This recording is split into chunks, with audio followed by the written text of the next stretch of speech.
Good morning, children. Today I am going to take social for 9th standard. Let me take up the continuation of economic division natural resources. I stopped at the scarcity of the natural resources in nature. So, what are the main factors of scarcity? First is overpopulation. So, let us go for overpopulation. First one is what? Overpopulation.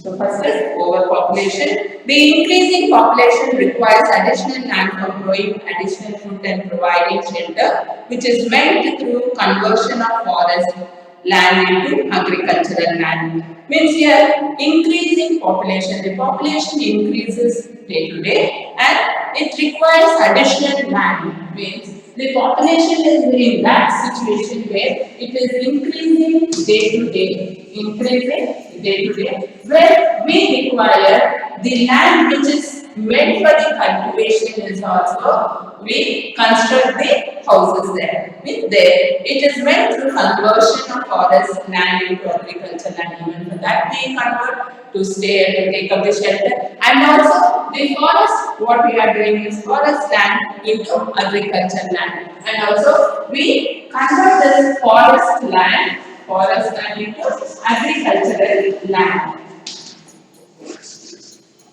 Agricultural land.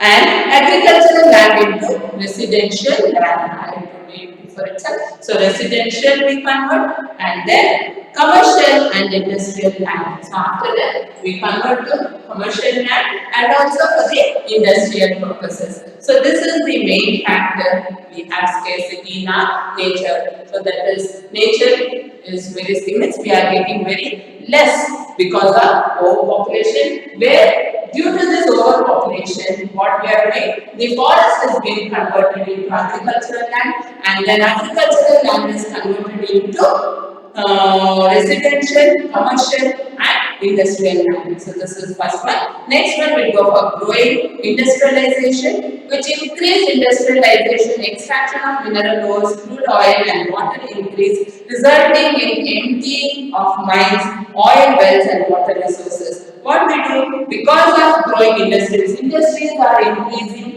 day by day, as the extraction of mineral ores means minerals we are extracting from the ground. Crude oil means before the petroleum has been taken or extracted, we get crude oil. So that crude oil only is being converted to petroleum. So that oil and water increasing result in emptying of mines. Because of this only mines have been getting emptied. Oil wells and water resources. Next, expanding urban areas. Next, third one is that second you finish growing industrialization. Expanding urban areas. Urban areas are those where a huge population lives in a small area. Urban, you know. So in that urban areas you will find many people where the huge population, lot of people, many people live in a small area. In a small area, many people are living together. Naturally, the demand for resources and generation of waste is very high. So, resources means demand for resources. Where the demand is there for the resources is more and generation of waste is very high, contributing to reduction in quantity and quality of resources. Just imagine the plight of Bengaluru means how the plight of the Bengaluru, you know how much it is, which receives Kaveri water from hundreds of kilometers. Means here, Kaveri water from where we are receiving? We are receiving Kaveri water from 100 kilometers away, and that pure water is converted into wastewater by households and industrial units. See, we are getting this Kaveri water from Kaveri water.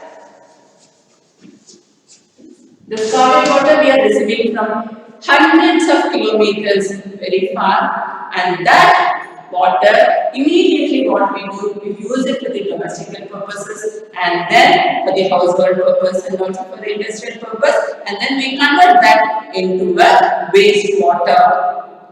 So this is another expanding urban area. Next one is atmospheric population. with greater burning of oil fuels like coal, diesel and petrol. So how we are reducing the nature means there it is atmospheric population means sorry pollution. Pollution is that where we are spoiling. How? By burning of fossil fuels, then coal, diesel and petrol. More harmful elements like carbon dioxide, hydrogen sulfide, soot and dust get into the air polluting it. So by burning all this, so we get a dust which is mixed in the air and that is polluting it. So this reduces the availability of clean air. Because of this reason only, we are not getting clear and clean air. So this is atmospheric pollution, where this is being polluted by the burning of fossil fuels, coal and petroleum.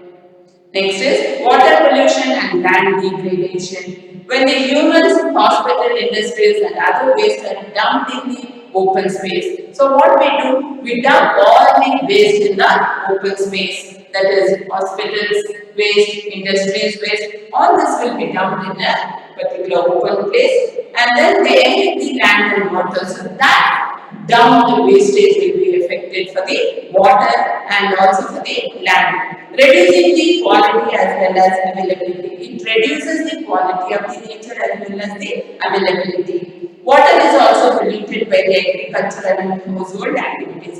Even water is also polluted in what way? In the agricultural and household activities. Therefore, the increase in population, therefore for what purpose? Because of the increase in population and their increased economic activities have increased the scarcity and affected the quality of resources also. So because of that reason, the quality of resources are also affected. So however the scarcity can be overcome by, how we can overcome the scarcity? Do you think that any solution is there for that? Yes, we will see. Exploration and discovery of new sources of resources. So we are going to discover a new sources of resources. Next is discovering substitutes and alternatives like solar and wind power in place of coal power. So instead of coal power, we substitute for the wind power. So wind power is there where it is never affected for the air. But as such, coal will be affected. So you can substitute coal to the windmill, that is wind power. And then ethanol in place of diesel, ethanol in place of diesel we can substitute. Plastic furniture in place of wooden furniture. So we can convert plastic furniture, we can take up plastic furniture instead of wooden furniture. So this is the second point. Next, increasing the efficiencies of resources, that is less resources like 4-stroke engines in place of 2-stroke engines. So we are going to take 4-stroke engines instead of 2-stroke engines. So this is also there will be a decrease in pollution. Next is government policies to regulate overuse of resources and pollutions. So government policies has to be regulated. And then next point, educating people about conservation of resources and less polluting ways of doing everyday activities. And also, we should give awareness to the people how to conserve the resources and less polluting. Means how we are going to protect our resources and also how we are going to reduce the pollution in the nature. So this awareness has to be given to the people, where the people has to educate in this concept. And also ways of doing everyday activities and what are the ways that we have to do every day. So these are the main factors where we can reduce the scarcity, means how we can overcome the scarcity. So next we'll go for conservation of resources. What is the meaning of conservation of resources? How we are going to protect the resources. The rapid increase in resource use and their degradation result in serious problems to the mankind. Because of this, we are going to face a lot of problems where we may not get pure water to drink, where we are not getting pure water to drink and also clean air to breathe, and many resources may be exhausted. Exhausted means it has been completed, we are not getting it. The biodiversity may decline and the earth itself may become a waste dump, and earth will become a waste dump one or the other day. So how to address this issue? How we are going to address this issue? How we are going to stop with this? So it can be done through conservation of resources. This can be done through how? Through conservation of resources, through protection of the resources. Conservation of natural resources means not to waste them but use them judiciously so that there is a balance between nature and our use of natural resources. What is the meaning of this means here? It is that where we are not going to waste the natural resources, where we are going to use it in a balanced way between nature and our use of natural resources. Conservation has been defined as, what is conservation? How it has been defined? So conservation has been defined as the management of the biosphere for the benefit of all the life, including humankind. So this is how it is defined, so that it may yield sustainable benefit to the present generation, where it is leading, means it gives a good sustainable benefit. Benefit will be there for the future generation. So this is in case if we maintain in a balanced way, while maintaining its potential to meet the needs and aspiration of the future generation. So conservation of resources is the responsibility of all of us. So conservation is protection of the resources. It is our responsibility. It is our responsibility. How can we do it? So you can do it by adopting the 4R strategy. How we can do it is 4R strategy. What is this 4R strategy means? One is reduce. One is reduce. Next is reuse, and then recharge,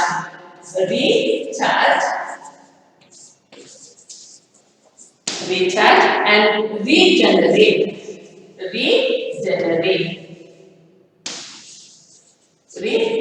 Here, recharge, regenerate, reduce, and reuse. So 1, 2, 3, 4. So this is what we call it as 4R strategy. Now you understood what is this 4R strategy means? One is recharge, regenerate, reduce, and well. Next is reuse. So this is the 4R strategy. So let us understand in short the meaning of these options. So this meaning, what is the meaning for this 4R strategy? I will take you in the next class. So see you. Bye children.